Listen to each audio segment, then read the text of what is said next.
CompTIA Tech Complete Training Course. Exam Objective 4.1 Compare and contrast programming language categories.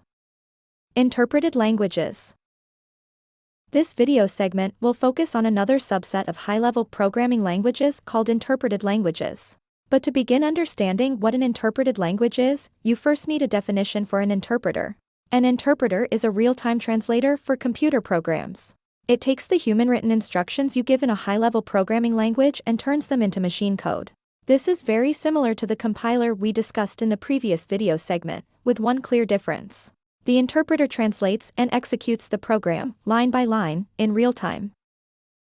Just as you might use a translator to understand a language you're not familiar with, computers use interpreters to understand and execute the instructions you give it in a programming language.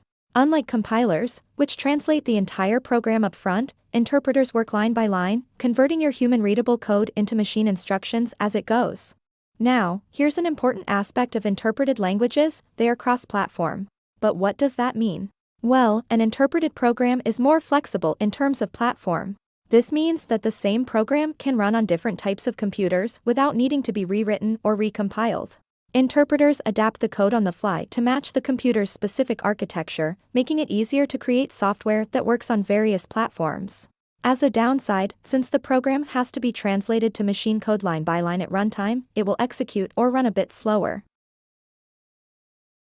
To wrap things up, let's take a quick look at some popular interpreted programming languages.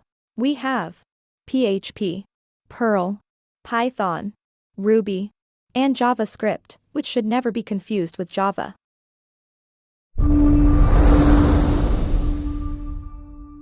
Thank you for watching. Subscribe for more great content.